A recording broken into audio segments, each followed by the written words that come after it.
Thank you. What a lovely way to start the morning. A glimmer is better than no glimmer. Good morning, everyone. My name is Adit Talati. I'm one of the Grand Round directors, along with Doctors Alex Harris and Rebecca Muley. Next week's Grand Round will be presented by Dr. Jennifer Muley, no relation of Rebecca's, who is professor of psychiatry at the Robert Wood Johnson Medical School. The title of her talk is Schizophrenia-Associated 3q29 Deletion at the Interface of Psychiatry and Genetics. Can everyone hear me? I don't hear my own resonance. Okay. Quick reminder, if you're on Zoom, please feel free to use the Q&A feature and post questions all through the talk. You don't have to wait till the end. If you're a trainee, please note you're a trainee, as we always like to prioritize trainee questions. And my colleague Alex Harris is online and will transmit the questions to us. Today, we're delighted to host Dr. Philip Gehrman, professor of psychology and psychiatry at the University of Pennsylvania School of Medicine and a clinical psychologist at the Philadelphia VA Medical Center. Dr. Gehrman received his bachelor's degree from Penn and his MA and PhD from San Diego State University and University of California, San Diego. He now directs the Sleep, Neurobiology, and Psychopathology lab at Penn. He has a very active research program exploring the mechanisms and treatment of sleep and circadian disorders and dysregulation in the context of mental health. His clinical specialization is on the delivery of cognitive behavioral and chronotherapeutic interventions for insomnia, circadian rhythm disorders, and other sleep disorders. The overarching goal of his work is to advance our understanding of the links between sleep and mental illness through translational research that spans biology to therapeutics. He's been a very prolific scientist with several research grants and 147 papers to date. His talk today is focused on the nexus between sleep, circadian rhythms, and mental health. I'm sure it'll be very exciting. So let's give him a warm welcome.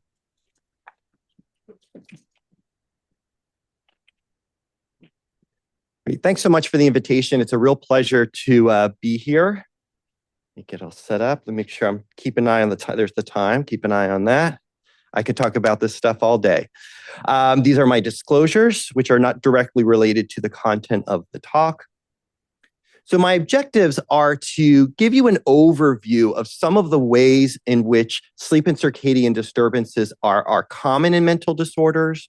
My goal here was to kind of provide content that was relevant both to kind of the mechanistic research side of things, but as well to the clinical side of things. So my hope is that you'll have a better sense after this of how to integrate sleep and circadian factors into your clinical case conceptualizations, and also to have a general understanding of sleep and circadian approaches to treatment. I'm intentionally trying to cast a fairly broad vision, or I'm going to say grand vision today, because it's my biased opinion that the absolute lowest hanging fruit we have for improving mental health is sleep and circadian rhythms, because they're prevalent, they're quantifiable, and they're intervenable. And so I believe with currently existing treatment approaches, we could do more to improve mental health than anything else out there. And my hope is to convince you of that in the next 45 minutes.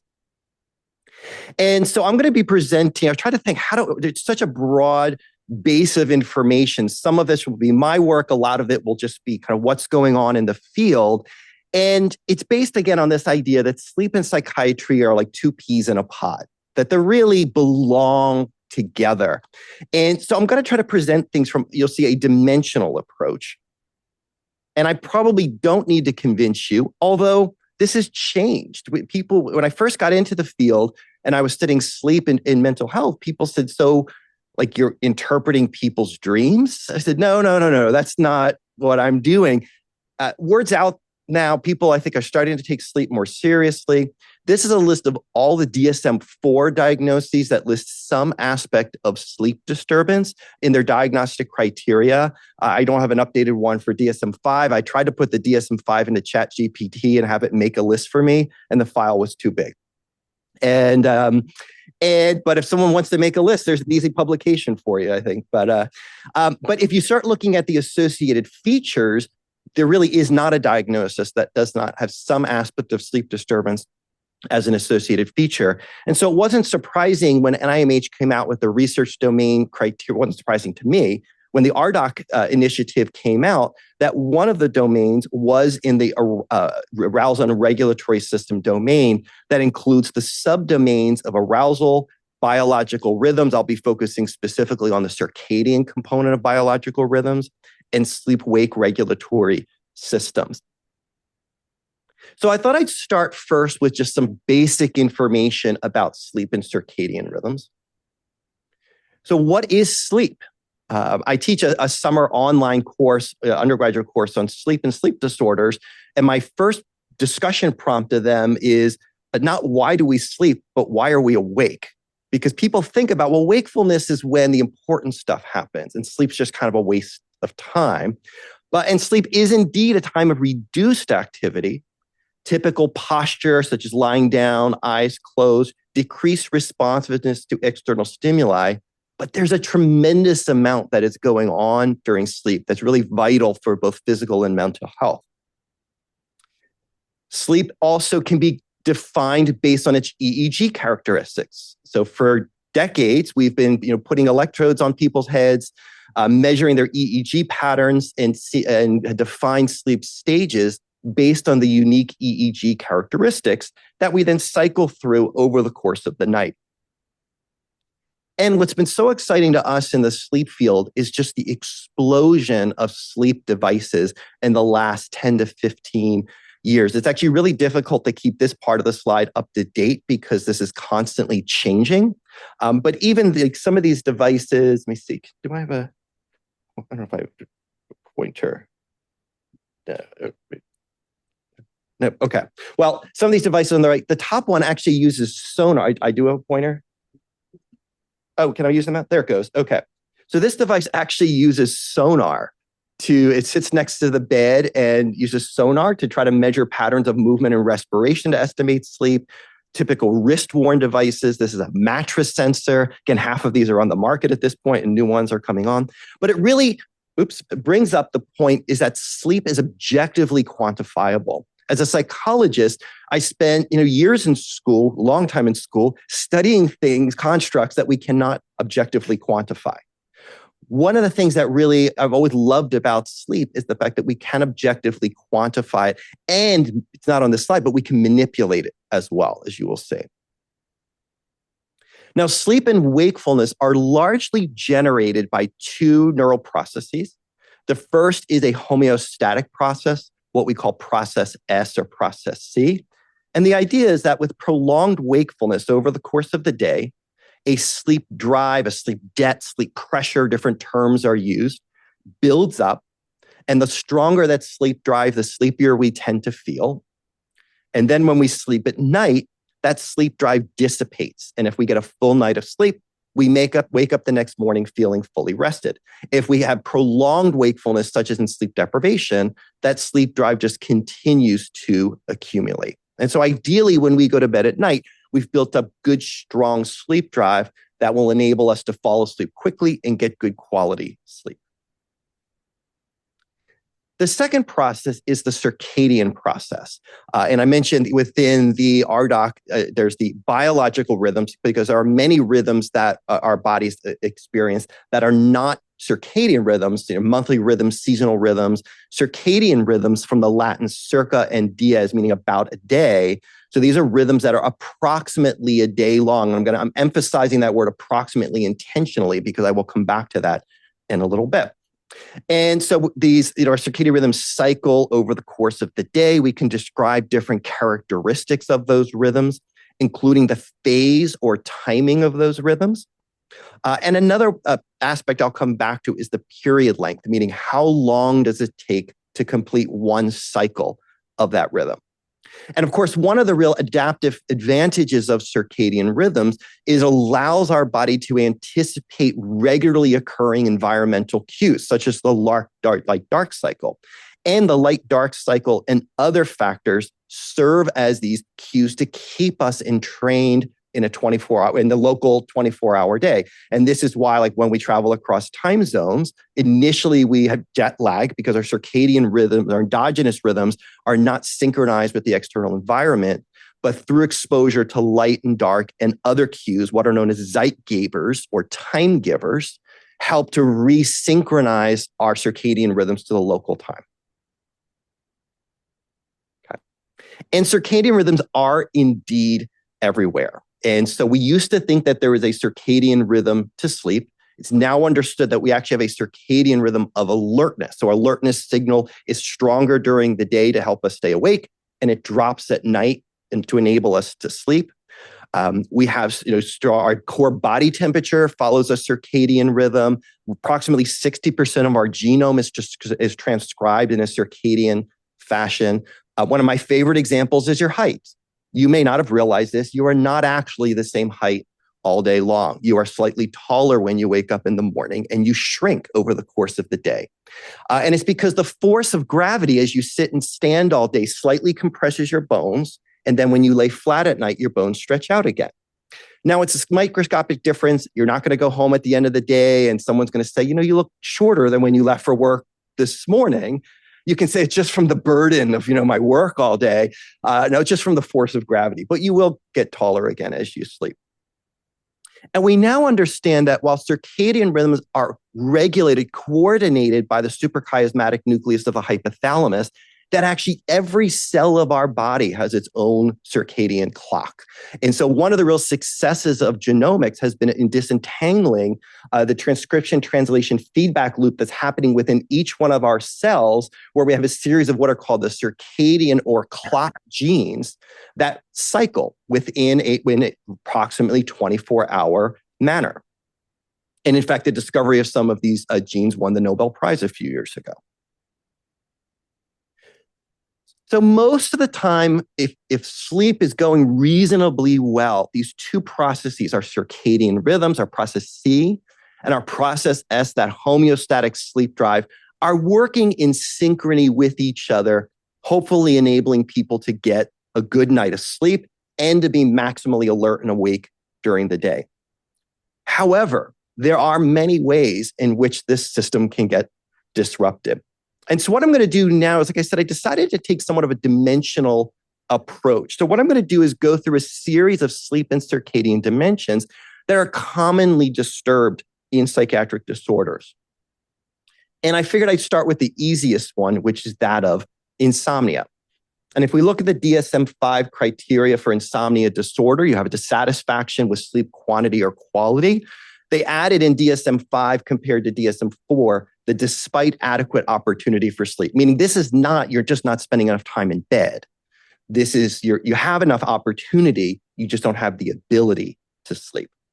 It occurs at least 3 times a week for at least 3 months, causes clinically significant distress or impairment. And I underline that a lot of the times, because every once in a while, a patient will come to see me and say, well, it takes me like an hour or 2 to fall asleep every night. And then one of my next questions is, well, how does that affect you during the day? It doesn't. I feel fine during the day. How's your energy level? Fine. Mood? Fine. Does it bother you that you take a while to fall asleep? No, I just lie there relaxing, reflecting on my day. And so my next question is, well, then why are you here? And usually they say, well, it's because my bed partner said I should probably get this checked out. We would not make a diagnosis in that case because there is no clinically significant distress or impairment. And this next piece is an important one because it really highlights a change in thinking that we've been pushing for probably 40 years. I mean, I have not been pushing for 40 years, but the field has been. So the sleep disturbance is not better explained by and does not occur exclusively during the course of another sleep disorder, medical disorder, or another mental disorder. So we continue to fight against the view that, well, in patients with mental health diagnoses, that's the primary issue. Sleep is secondary. And in fact, DSM-4 had primary insomnia and secondary insomnia diagnoses. And we'll present some data in just a moment. They kind of argue that we do not believe that that is the case because what we now say is, well, there are times when, yes, the insomnia is better explained by something else that this person is experiencing. But most of the time, it's an independent condition that warrants a separate diagnosis and clinical attention. And in fact, the public health burden of insomnia is huge. This is I feel like this isn't just a few years ago, but it's 14 years ago now, but a large analysis from the NIMH on the public health burden of a range of neuropsychiatric disorders. And this is back when the primary, secondary distinction was still being made. And just primary insomnia, which is about 20% of cases of insomnia, was felt to be the 11th highest cause of burden worldwide. And if you now add all the other 80% of cases of insomnia, it's a larger public health burden than PTSD, Parkinson's disease, MS, and a range of other conditions. And you may say, but well, aren't those maybe kind of more severe clinical presentation? And they may be, but considering that roughly a third of the US population suffers from insomnia on at least an occasional basis, this is a huge issue. One of the lines of evidence to argue that insomnia is not just a symptom of another condition is that actually insomnia often precedes the development of other mental health diagnoses. So for example, this is a table from a meta-analysis that came out a couple of years ago that showed that individuals who had insomnia, this was pulling longitudinal studies, individuals with insomnia at one time point, but no evidence of other mental health diagnoses, were roughly 3 times more likely to go on to develop depression or anxiety at a later time point. And so we now recognize that insomnia seems to actually be confer a general level of vulnerability to other conditions. Another assumption of kind of the primary-secondary distinction is that if you treat the so-called primary problem, insomnia should naturally resolve. And we actually know that is rarely the case. So this is one study of individuals with PTSD who were treated with prolonged exposure. And the yellow bars indicate pre-treatment levels of each of, at this point, it was DSM, this might have been DSM-3 at this point, symptoms. And the reddish bars are post-treatment levels. And you can see there were significant improvements across symptoms.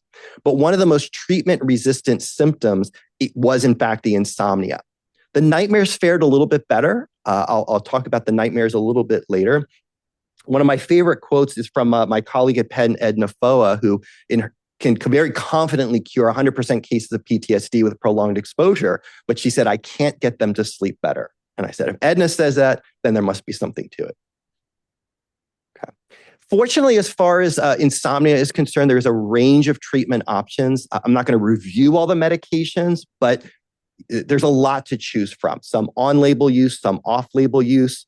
I'm particularly excited excited in theory about the newer orexin antagonists, suvorexant, lemborexant, and seltorexant that have come out because they have a very unique mechanism of action.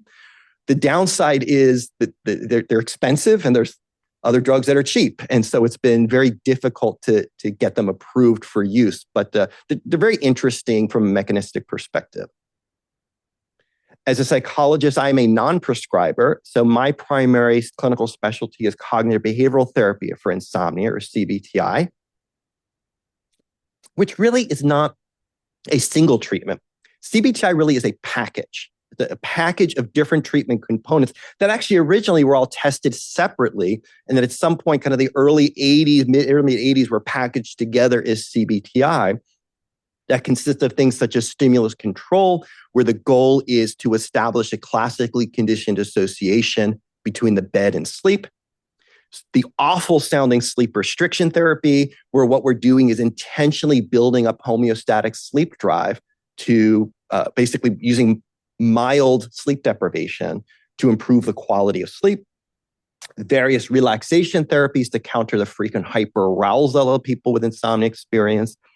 Our least favorite, sleep hygiene. The psychiatrist at the VA asked me a number of years ago and said, do you have a sleep hygiene handout that we could use? Because we have one that we've been giving out.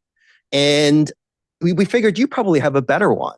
And I said, not only do I not have a sleep hygiene handout to share with you, please stop giving out sleep hygiene sheets. This is my plea for all of the clinicians in the room. Because sleep hygiene, we actually use sleep hygiene alone as a control condition in our psychotherapy trials, our CBTI trials, because it's ineffective as a standalone therapy. And then it makes people treatment resistant because they come to see people like me and they're like, oh, I've done this before.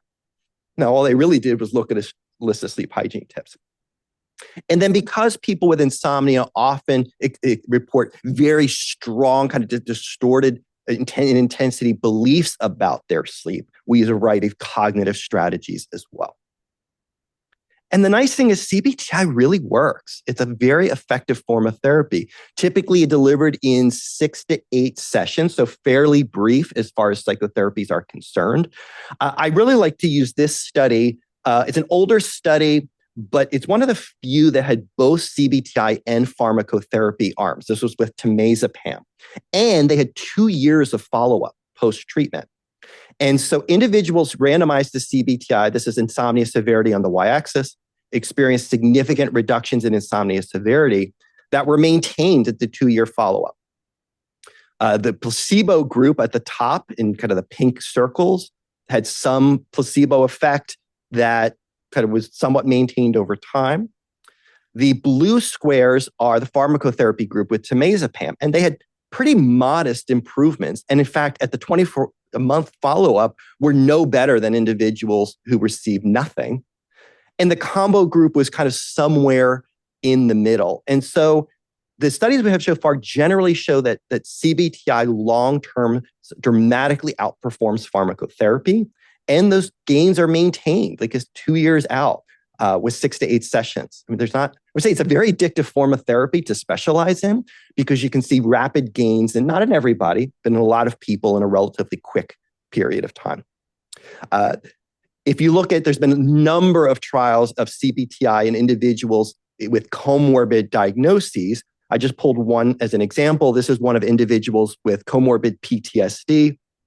The CBTI group had nice, significant improvements in sleep quality, which the waitlist control group did not. And so we see significant improvements from treating insomnia despite the presence of even severe comorbidities. We're just finishing up data collection on a study at the VA. I won't be presenting data on it yet, but of CBTI in individuals with psychosis spectrum disorders. And data so far look quite promising. But one of the nice things is you often see secondary gains in other mental health symptoms. So studies have shown that if you treat insomnia in individuals with comorbid depression, you tend to see improvements in depression severity, improvements in anxiety severity. Dan Freeman's group in Oxford has shown reductions in paranoia and hallucinations in individuals with psychosis spectrum symptoms.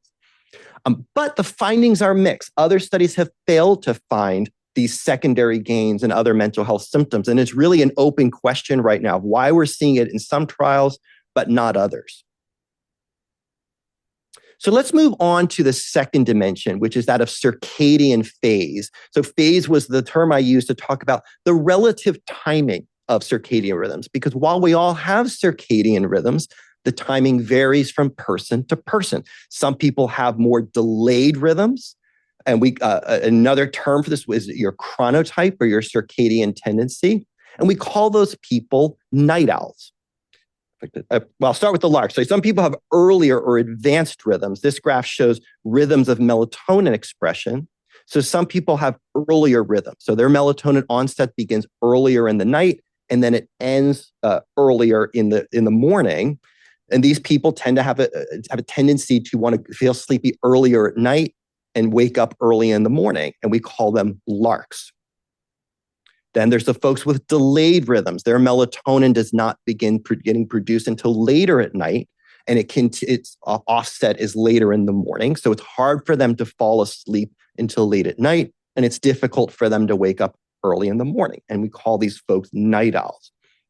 And there's now quite a few studies showing that being a night owl, being a later delayed chronotype, is associated with greater risk of a range of mental health diagnoses. The only one for which morning type was more of a risk factor was actually for periods of mania. Now, one open question, we're actually doing some analyses right now to actually have a grant getting reviewed tomorrow to try to answer this a little bit, is it really so bad to be a night owl? Or is it the fact that night owls are fortunately forced to live on a morning schedule? And so I'm not going to ask for a show of hands, but I'm guessing we have at least some night owls in the room who have to be here early in the morning. And so you're having to live and work out of sync, misaligned with your endogenous circadian rhythm. Our hypothesis is that that's the problem. It's not being a night owl per se, it's about being a night owl forced to live on an earlier schedule. So you're chronically misaligned with your circadian rhythm. Ian Hickey's group in Australia has proposed actually a prominent role of this circadian dysregulation in the context of mood disorders. And they've proposed this typology of this circadian depression, proposing that actually the involvement of the circadian system varies depending on which mood disorder or mood phenotype you're talking about, where they propose lowest involvement of the circadian system in kind of the anxious depression phenotype and highest in the bipolar phenotype. Which I'll come back to. Fortunately, we have treatments. We have treatments that can adjust circadian phase. The most common one we use is bright light therapy. So the same equipment that was originally developed to treat seasonal affective disorder, we use it to treat these circadian rhythm phase abnormalities, and it can be quite effective.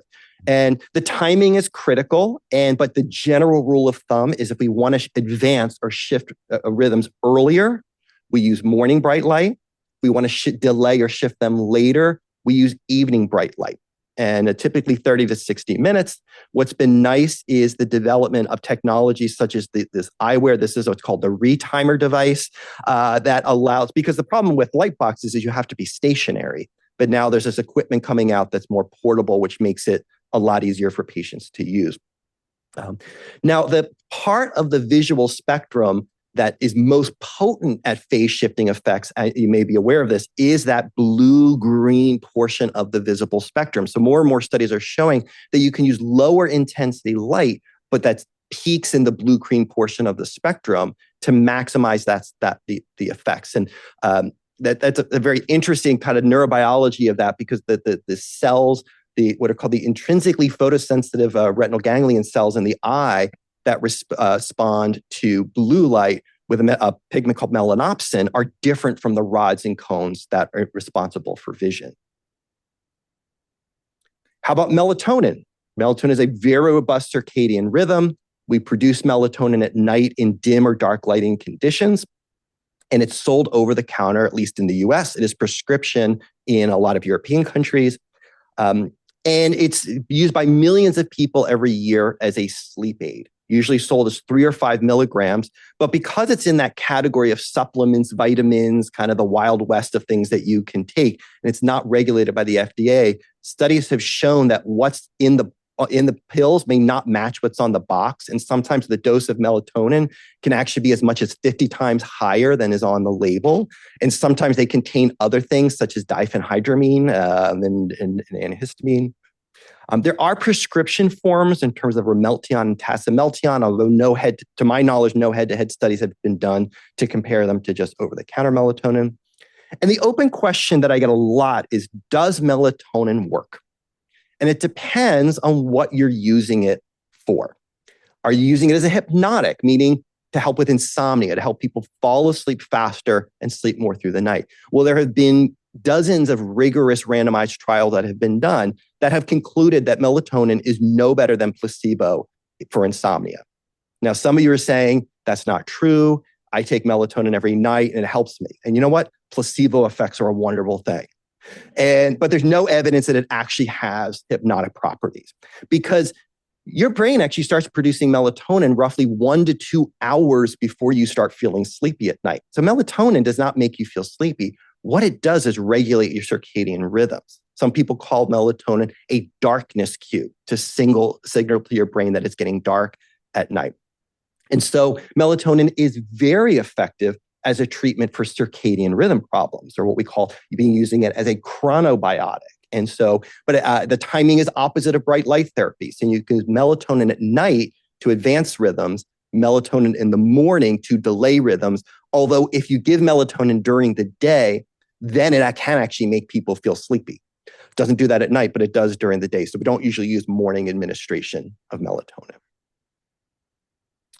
Okay, dimension 3 is slow wave activity. So as I said at the beginning, as I'm sure you knew even coming into this, we define the different stages of sleep based on different patterns of EEG activity. And in our deeper N3 sleep, or there used to be N4, but it got lumped together with N3, we see these high amplitude, low frequency waves called delta waves or slow waves. And you can quantify the amount of this slow wave activity at night. And there's a lot of studies showing abnormalities in slow wave activity in the context of major depressive disorder. So in a euthymic individual, you tend to see long bouts of slow wave activity early in the night. And this is our deepest, most restful sleep. But now this is a kind of a extreme example, but in the hypnogram on the bottom in an individual with major depressive disorder, there's no slow wave activity. And in fact, an early theory of depression was what's called the slow wave deficiency hypothesis of depression. My colleague Jen Goldschmidt actually believes that this is really focusing and drilling down on the slow wave activity in the context of mood, because she's tying it to what's called the synaptic homeostasis hypothesis of Tononi and Torelli, where they and others have really shown that slow wave activity is involved in synaptic homeostasis. And so what happens is during the day, there is more synaptic modification, there's synaptic potentiation over the course of the day. But then during sleep, and that high synaptic potentiation actually increases the amount of slow wave activity. And they've even been able to show that regions of the brain that are more active than others have more slow wave activity than their neighboring regions. So it also seems to be locally regulated. And then during sleep, there's a synaptic downscaling and renormalization. And so slow wave activity seems to play a really important role of this. But of course, we know that depression is associated with alterations in synaptic plasticity and cortical excitability. She believes this is, and others believe that this is all tied. And so she just recently completed a study recruiting healthy controls in individuals with major depressive disorder and brought them into the sleep lab for 2 nights. One, just a baseline night, and one night where she was intentionally manipulating, interfering with slow wave activity using tones. So tones that were loud enough during slow wave sleep to disrupt slow wave activity, but not loud enough to wake the individual up. And what she found at baseline is using motor evoked potential, TMS elicited motor evoked potential as a marker, as a proxy of cortical excitability, found that at baseline, there was lower excitability in the patients with depression, as you would expect. But what was so interesting was what happened with interference of slow wave activity, where you actually saw a decrease of excitability in the healthy controls, as you might expect, but actually a differential response in the individuals with depression, where you saw amplification of excitability. And so it may be that by manipulating slow wave activity, that gives us a means of also manipulating at synaptic plasticity. But are there ways we can do it other than playing tones? Well, we could sleep deprive people.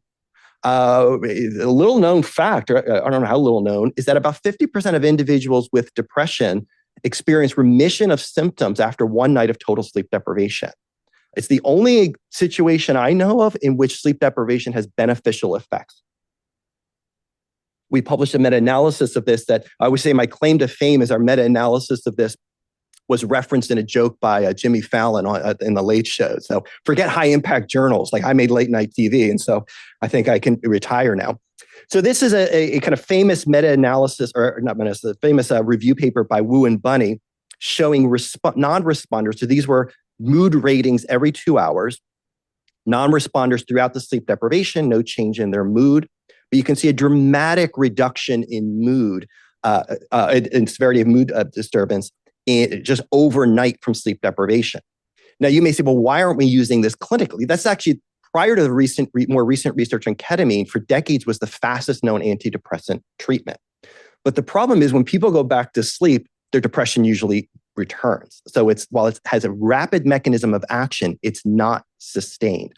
The only clinical program I'm aware of that routinely uses this is in Milan, Italy, Francesco Benedetti's program, where they actually do 3 cycles of sleep deprivation and recovery sleep. And they do that 3 times in a row, coupled with light therapy, what he calls a triple chronotherapy, where he seems to be getting more sustained effects.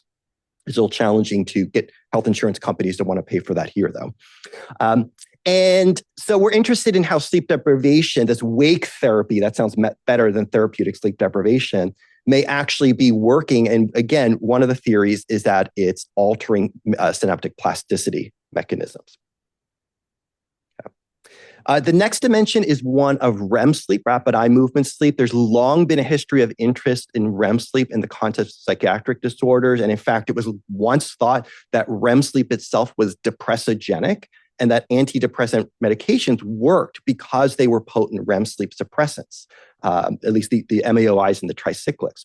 And we do know that in general, the density of rapid eye movements is increased in both depression and PTSD. So you just see a higher frequency of eye movements. One of the key features is a shortened REM latency. So individuals with depression seem to enter REM sleep faster than non-depressed individuals. And in PTSD, REM sleep seems to be more fragmented. So the total amount of REM sleep is unaltered, but it's more fragmented. And of course, one of the key kind of clinical features of REM sleep is that of nightmares, which we typically associate just with trauma-associated diagnoses. But actually, there's more and more evidence coming out that nightmares are prevalent across diagnoses. In particular, you see high rates in individuals with psychosis spectrum disorders. And we also know that REM sleep plays a key role in emotion regulation, including in fear extinction. So this is one study, for example, where they used fear conditioning in humans. And what they found, and then one group was kept up all night and the other group was allowed to sleep, is that the sleep-deprived group had difficulty differentiating between a fear-conditioned stimulus and a neutral stimulus. So they were showing increase in skin conductance to both, whereas the individuals who were allowed to sleep actually showed greater discrimination between the stimulus paired with an electric shock in this case and the other one. And in fact, the more time they spent in REM sleep, the greater their ability to discriminate between stimuli. In an animal study, again using fear extinction, what they found was that selective REM sleep deprivation impaired extinction. So you saw greater freezing response in the REM sleep-deprived group than in the control group of mice that was allowed to sleep. And so there's more and more evidence suggesting that REM sleep plays a really critical role in fear extinction. So that led us, these are my colleagues, Catherine Miller and Janice Brownlow, who both did postdocs in my lab and moved on to faculty positions. And we've developed this model, again, not unique to us, that the insomnia symptoms, the nightmares kind of become this own cycle following the trauma exposure that actually plays a key role in the development and maintenance of PTSD. And so that the fact that people with PTSD frequently don't sleep well, and especially that REM fragmentation, that's actually impairing the recovery from the trauma response. We do have some treatment options. So from a pharmacotherapy perspective, we have prazosin, the alpha-1 adrenergic antagonist, usually used as a blood pressure medication. In a number of clinical trials, it's been shown to reduce both the frequency of nightmares and reduce REM fragmentation, interestingly. A lot of this work's been done by Murray Raskin at the Puget Sound VA. However, the large VA Cooperative Studies Program trial failed to show significant benefits relative to placebo.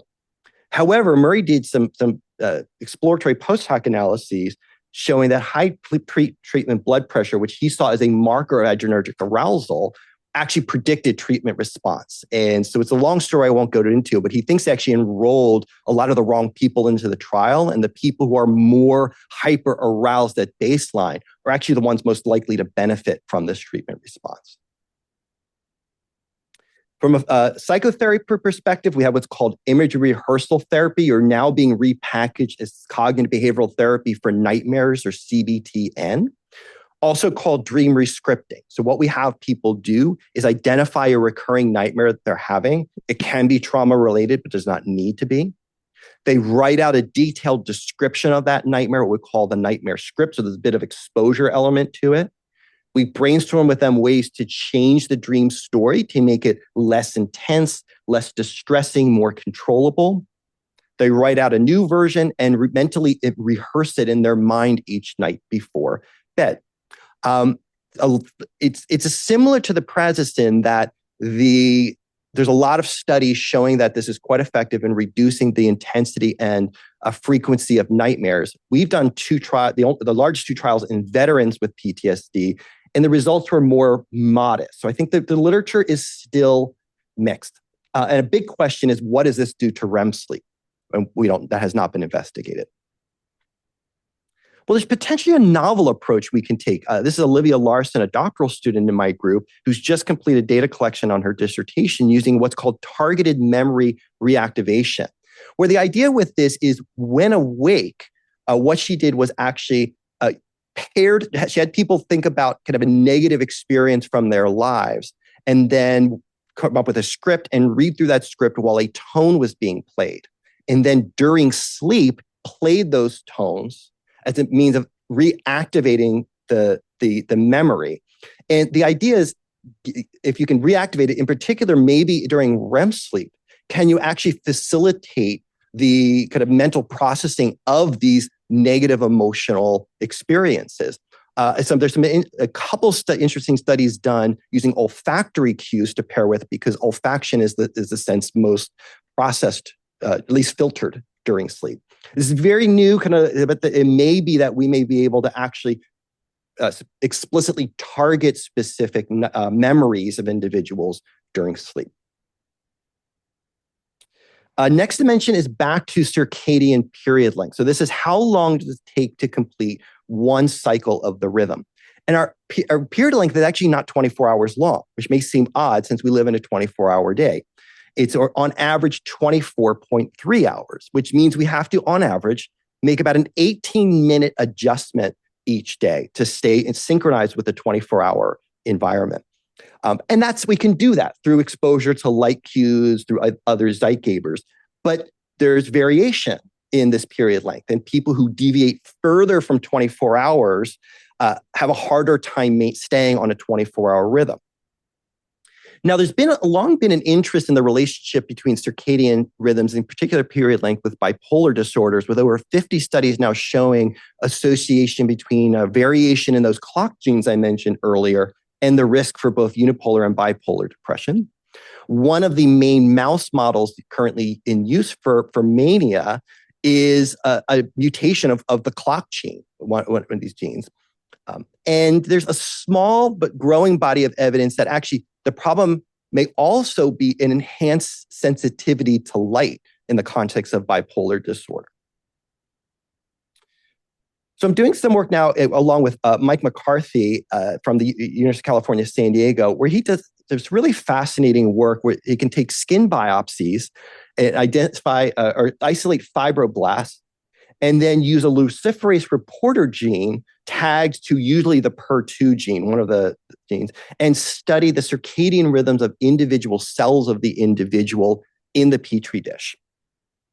And what he has found is a couple of things. One, individuals with bipolar disorder at the cellular level have a longer circadian period compared to individuals without bipolar disorder.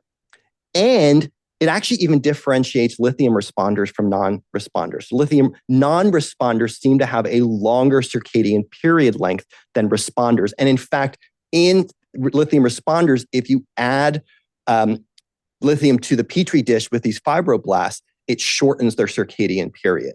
And so there's this growing argument that for a subset of patients with bipolar disorder, it may actually fundamentally be a circadian rhythm disorder. He and I have a grant that was supposed to be funded back in February. We're still pending right now to do what I think would be the kind of most in-depth circadian phenotyping study in bipolar disorder to try to see if we can develop criteria for identifying this subtype. And they may be right for circadian interventions, even just sleep-wake scheduling. You may be aware of social rhythms therapy developed from the University of Pittsburgh for regularizing kind of daily activities and cues.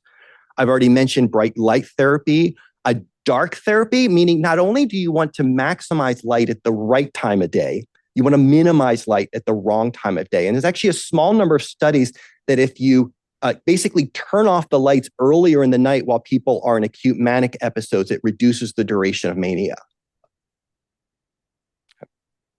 I could go on and on to other dimensions that we could talk about. So we could talk about sleep spindles, which is a stage N2 EEG feature, which is a marker of learning and memory. And it's also, there are deficits in sleep spindles in individuals with schizophrenia.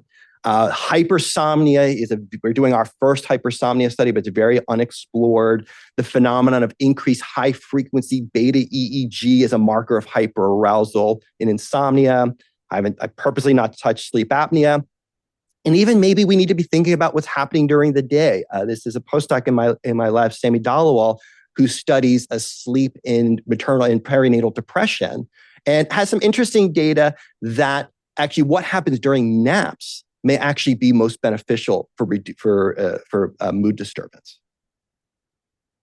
So I want to propose this dimensional model of sleep and circadian health in the context of psychiatric disorders. So really kind of taking the RDoC domain, arousal regulatory domain, and building it up where we can add some of those clinical symptoms people are experiencing: insomnia, nightmares, hypersomnia, specific EEG characteristics, sleep spindles, slow wave activity, REM sleep markers, beta activity, our circadian metrics, period, phase, misalignment, and other things, sleep apnea, other sleep diagnoses, to really broaden our case conceptualization. To what extent can we be factoring all of these in our diagnosis and assessment of individuals with psychiatric disorders?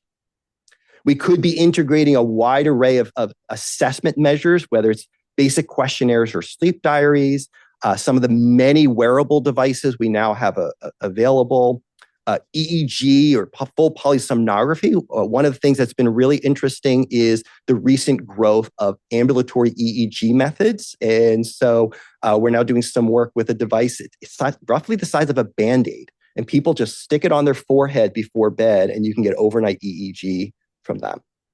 We can do profile circadian rhythms with different metrics as well. And these are just some of the many devices that are out there, Oura rings, bed sensors. We're now going again from full polysomnography. This is the device I was just talking about. And then really integrating a comprehensive sleep and circadian intervention approach. So rather, some, maybe a lot's too strong. Some places have integrated CBTI into their mental health treatment programs, but that's really just the beginning.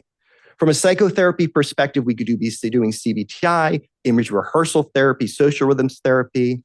We could be doing our circadian interventions with sleep-wake scheduling, light and dark therapy. We have our range of pharmacotherapy options, whether it's the hypnotics, chronobiotics, or again, I haven't really focused on the hypersomnia side of things because of space and time, but there's tremendous drug development in the wake side of things right now. Especially there's a lot of excitement in terms of the development of, we have the orexin antagonist for insomnia. There's a number of orexin agonists in development for hypersomnia and disorders of hypersomnolence. Could we be more routinely integrating therapeutic sleep deprivation or wake therapy as a clinical intervention? And there's more and more interest in the promise of neuromodulation, largely untested at this point. But could we be using neuromodulation? So for example, in individuals with a deficit of sleep spindles, which are at the sigma EEG frequency, could we use alternating current stimulation at the sigma frequency to stimulate sleep spindles? And would that recapitulate the underlying neurobiology that drives sleep spindles? These are unopened questions. Okay. But hopefully I've convinced you that psychiatry and sleep medicine just belong together. I was giving a talk on this at a conference about a month ago, and it really came to me that if you are a mental health provider, you are a sleep medicine provider, whether you realize it or not. You may not be a very good one, but you are a sleep medicine provider, just given the high rates of sleep and circadian disturbance in your patients. And similarly, when I talk to my sleep medicine colleagues, they often don't want to touch psychiatry with a 10-foot pole. But they are, given the high rates of psychiatric comorbidities in the context of sleep disorders, they are mental health providers whether they want to be or not. And I always say, for those who are in psychiatry residency, if you want to do a 1-year sleep medicine fellowship when you're done, psychiatrists boarded in sleep medicine are gold. They are worth their weight in gold. They're in high demand in the field. So just to wrap up, I hopefully convince you that sleep circadian rhythms and mental health diagnoses are incredibly intertwined. You can't talk about one without the other. That sleep and circadian disruption is transdiagnostic and multidimensional, but we have clear dimensions that we can be starting to focus on. And for many of these dimensions, effective treatment options exist. I want to thank my collaborators and my funding sources of funding over the years, and I am happy to take your questions.